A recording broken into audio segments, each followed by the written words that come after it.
नमस्कार, अस्सलाम वालेकुम, आदाब। मैं हूं यूसुफ अली, आप देख रहे हैं SF न्यूज लाइव। आइए नजर डालते हैं आज की खास खबर पर। दोस्तों, आज के इस वीडियो में मैं आपको ये बताने वाला हूं कि अंतिम स्थिति अब क्या है, पालघर में कितने कैंडिडेट है और क्या स्थिति है।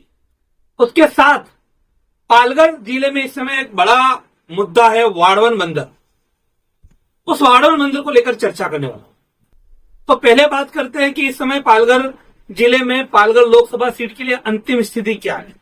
तो आज 6 तारीख को नाम अर्ज वापस लेने का दिन था। 2 लोगों ने अर्ज वापस लिए और अब चुनाव मैदान में 10 उम्मीदवार बचे हैं। 10 उम्मीदवार इस चुनाव मैदान में उतरे हैं। ये फाइनल आज हो चुका है। 10 के 10 उम्मीदवारों को उनके चुनाव चिन्ह का वाटप भी जिला प्रशासन ने, चुनाव आयोग ने कर दिया है। इसमें चुनाव आयोग से जो प्रेस नोट आया है उसमें बताऊं तो आपको पहला नाम है भरत सामजी वनगा, जिनकी बहुजन समाज पार्टी है, जिनका चुनाव चिन्ह है हाथी। हम सभी जानते हैं बहुजन समाज पार्टी है, मायावती की पार्टी है और उनका राष्ट्रीय चिन्ह है हाथी। दूसरा भारती भरत कामड़ी शिवसेना की है, जो महाविकास आघाड़ी पूरे युति के कैंडिडेट है और इनका चुनाव चिन्ह है मशाल। तीसरे नंबर पर डॉक्टर हेमंत विष्णु सवरा, जो कि भारतीय जनता पार्टी महायुति के कैंडिडेट है, इनका चुनाव चिन्ह है कमल। उसके बाद राजेश रघुनाथ पाटिल, बहुजन विकास आघाड़ी के, जिनका चुनाव चिन्ह है सीटी। यहां बात यह है कि सीटी को लेकर जो बहुजन विकास आघाड़ी का अपना चुनाव चिन्ह है, कई बार राष्ट्रीय चुनाव अंतर्गत उनका चुनाव चिन्ह फिर दूसरी एक पार्टी है जिसका दावा है, वो उस पार्टी जो बहुजन महापार्टी उसका नाम है, उसका दावा है। इसके लिए कहीं पिछले चुनाव में भी, पिछली बार 2019 में बहुजन विकास आघाड़ी से सीटी जो है चुनाव चिन्ह वो चला गया था और तब उस बहुजन विकास आघाड़ी को रिक्शा मिला था। तो इस बार बहुजन महापार्टी के जो कैंडिडेट है उनका पर्चा निरस्त हो गया और उसके बाद में उन्होंने बहुजन विकास आघाड़ी को जाहिर पार्टिंबा दिया है और बहुजन विकास आघाड़ी को जो उनका चुनाव चिन्ह है सीटी, वो सीटी मिला है। इसके बाद आगे बात करें 5वें नंबर पे मोहन बारकू गुहे, ये भारतीय आदिवासी पार्टी से हैं, जिनका चुनाव चिन्ह है हॉकी और बॉल।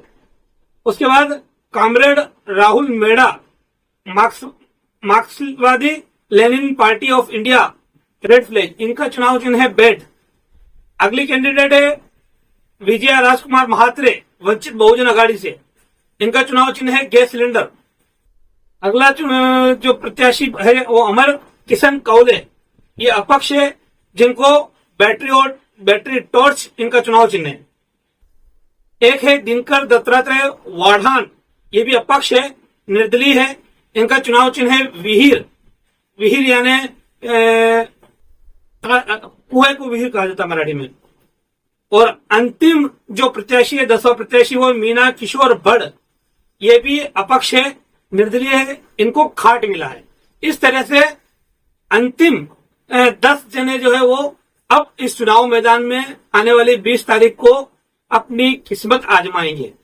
हम सभी जानते हैं कि मुख्य मुकाबला त्रिकोणीय मुकाबला है। मैं अपने पहले के वीडियो में भी बता चुका हूं। महाविकास आघाड़ी भारती कामड़ी, महायुति डॉक्टर हेमंत सवरा और बहुजन विकास आघाड़ी राजेश पाटिल, इन तीनों के बीच मुकाबला होने वाला है, त्रिकोणीय मुकाबला। और इसमें बाजी कौन मारेगा ये समय बताएगा। लेकिन अब मैं जो बात चर्चा कर रहा हूं, जो मैंने पहले कहा, वो वाड़वन बंदर प्रकल्प, उसके लेकर इस समय पालघर जिले में कई मुद्दे हैं जिन पे बात हो रही है, लेकिन सबसे ज्यादा चर्चा हो रही है वो वाड़वन बंदर की चर्चा हो रही है। तो वाड़वन बंदर को लेकर भारती कामड़ी ने पहले ही, जब ये चुनाव प्रक्रिया शुरू हुई और उनके उम्मीदवारी जाहिर हुई, तभी उन्होंने, भारती कामड़ी ने इसका पुरजोर विरोध किए जाने की बात कही थी। उसके बाद बहुजन विकास आघाड़ी ने भी ये स्पष्ट किया कि हमने चुनाव नहीं शुरू हुआ था, उसके पहले की ही मीटिंग में हमने इस वाड़वन बंदर का प्रोजेक्ट है उसका विरोध किया है। गांव वाले इसको नहीं चाहते। अब बात रही इस पूरे वाड़वन बंदर को लेकर महायुति भारतीय जनता पार्टी क्या सोचती है। तो इसमें यह अहम है क्योंकि भारतीय जनता पार्टी की अभी केंद्र में सरकार थी और उनका ये ड्रीम प्रोजेक्ट बोल सकते हैं कि उन्होंने इस प्रोजेक्ट को गति दी थी। यहाँ महाराष्ट्र में भी भारतीय जनता पार्टी पिछले 2.5 साल में भारतीय जनता पार्टी और शिवसेना की सरकार है, तो उन्हीं ने इसको गति दी थी। तो कल हमारे एक सहयोगी पत्रकार ने जब हेमंत सवरा से कल कैंपेनिंग के दौरान उनसे वाड़वन बंदर का सवाल पूछा, तो उन्होंने काफी शॉर्ट में उस सवाल का जवाब ऐसा दिया कि वाड़वन बंदर का जो प्रकल्प है, अगर गांव वाले नहीं चाहते, क्षेत्रीय लोग नहीं चाहते, तो हम भी क्षेत्रीय लोग के साथ हैं। अब ये उनका चुनावी स्टंट है या वाकई में वो इसमें बने रहेंगे, ये तो समय आने पर मालूम पड़ेगा। लेकिन कल जो इस तरह से हेमंत सवरा ने यह बयान दिया कि वाड़वन बंदर का अगर विरोध हो रहा है तो हम गांव वालों को विरोध को दरकिनार नहीं करेंगे और उनको साथ में लेके चलेंगे और ऐसे किसी भी प्रोजेक्ट को हम बहुत जल्दी थोपेंगे नहीं। तो कल उन्होंने ये कहा। आज दिन में बहुजन विकास आघाड़ी के प्रत्याशी राजेश पाटिल वाड़वन गांव पहुंचे, वहां अपना उन्होंने न सिर्फ चुनाव प्रचार शुरू किया बल्कि वहां गांव वालों की समस्याएं सुनकर ली। तो कहीं न कहीं यह वाड़वन बंदर का जो पूरा एक मुद्दा इस समय छाया हुआ है, यह मुद्दा आने वाले समय में इन तीनों त्रिकोणीय मुकाबले में तीनों जो पार्टियां हैं या तीनों गठबंधन जो है उसकी दिशा तय करेगा। अब ये वाड़वन बंदर का जो पूरा प्रोजेक्ट है, स्थानिक मच्छीमार जो पूरा इसका विरोध कर रहे हैं, वो इस वाड़वन बंदर को लेकर अपनी क्या भूमिका निभाते हैं, ये इस चुनाव में अब साफ हो गया कि ये एक बहुत बड़ा मुद्दा बनने वाला है। तो आज के लिए यहीं पर रुकते हैं। आगे की अपडेट के लिए हमारे साथ बने रहिए।